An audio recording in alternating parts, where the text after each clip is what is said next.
king, my woman's a queen. Master for hard, say we are the God. I study hard like John Henry Clark. Now let's look at our relationship with Western Asia, mistakenly called the Middle East. For 3,000 years, our greatest enemies came from Western Asia. So the miserable Asiatic, he is wretched because of the place he's in, short of water, bare of wood, his paths are many and painful. Because of mountains, he does not dwell in one place. Food propels his legs, he fights since the time of Horus. So you telling me Egypt was founded by Asiatics? I made Lord Egypt attack them. I captured their inhabitants. I seized their cattle until the Asiatics abhorred kin. For the Sudanese is an Egyptian, and the Egyptian is a Sudanese. Don't tell me about unity, right? Because we have to make a choice today on identity. Environment of the first intermediate period that culminates with Mentuhotep II, but does not begin with Mentuhotep II. And what they're saying is that on an ethnic, on a geopolitical level, that we're the black country. Who are the sons of the Nile? They are those who live in that distant torrid region and whose color is black. And they're saying that to reaffirm who they were as a people, and also in their principal opposition of Western Asia. The fourth personage is the general type of all of the Semites living in that area of Asia. Even the name Sudan is an Arabic translation of the Greek name meaning land of the blacks, indicating Nubian or being of Nubian descent. Let us also drop these crazy ideas that we must all be Arabs. Even God will not accept this. Look at this side of the room. Black power! Black power! Black power! I smell disunity between our people, right? And the world is watching.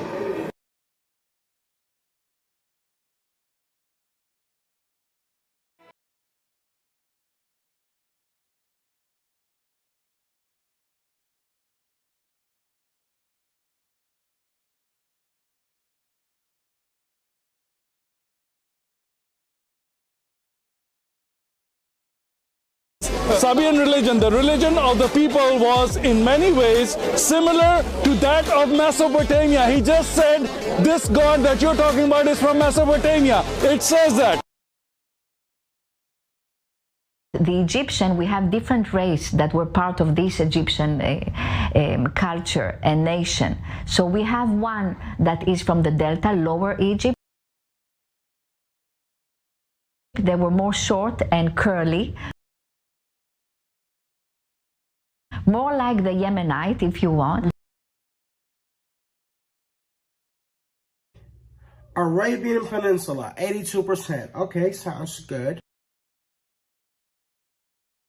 Wallace Budge also said, the ancient Egyptian language can't be Semitic in origin because it contains too many words that express fundamental relationships, feelings, and beliefs that are peculiarly African and foreign to Semitic peoples.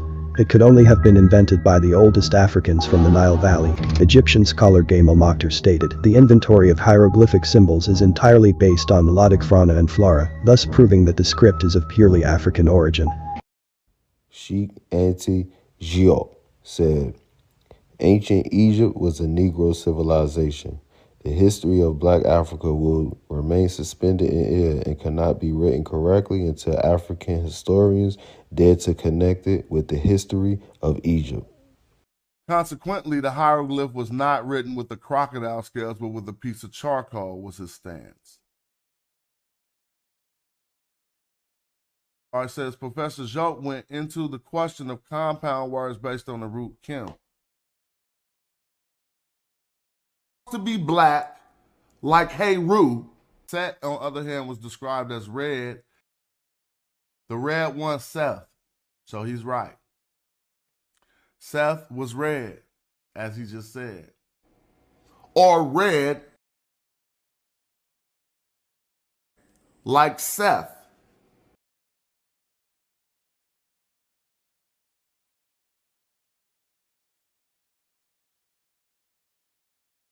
Miserable Asiatic, he is wretched because of the place he's in.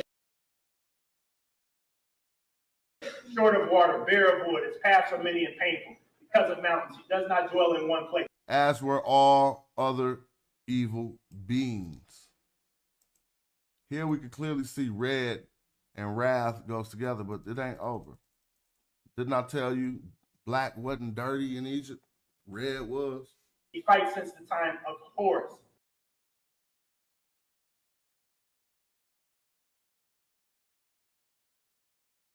A mystery hidden just under the surface of the first name of a man revealed in the book of Genesis. In the conventional Hebrew, most of us understand that Adam means red earth or man.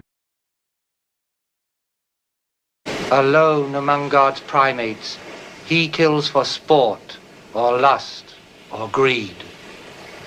Yea, he will murder his brother to possess his brother's land. In Egypt mythology, the first two men from the earth were brothers. One was the king of Egypt, Esau the perfect black, and the other brother was Set, who was red. Set, the king of the desert, the king of the foreign lands from Africa, and he was the king of confusion. Let him not breed in great numbers, for he will make a desert of his home and yours. Yeah, go ahead. You mean to tell me you don't see no Hebrews or nothing up in there? Oh, man. Now, to tell the truth, if some Hebrews was on here, it'd be these ones right here, bro. No hate. Because they coming from Syria. You know, Palestine is the coast of Syria, right? See? So Palestine is just the Syrian coast. And the ancient Egyptians said these were Syrians in this text. All we got to do is go look. If you're completely lacking any anthropological evidence or genetic research, and you just go on dogma from the internet, then sure, you could claim that anybody at all times was black. All of these white people in history were black. Arab people and Persian people were black. The Neo-Assyrians were black. The Hittites were black. But they weren't. You have to be an exemplary type of stupid to believe that Jesus of Nazareth, Christ the King, was a black African Nubian man, a sub-Saharan African man. Nazarene was Galilean and spoke Aramaic. Here's a person who speaks Aramaic. Does this person look sub-Saharan African to you? Black people, let's let Middle East people and Europeans have religion, because it's no denial that Nilotic people are indigenous to the Nile River. Yeah, on some real shit, right? If white people didn't believe in religion, religion would not be valid for black people. That's why black people say Egyptians not black, because white people say that shit.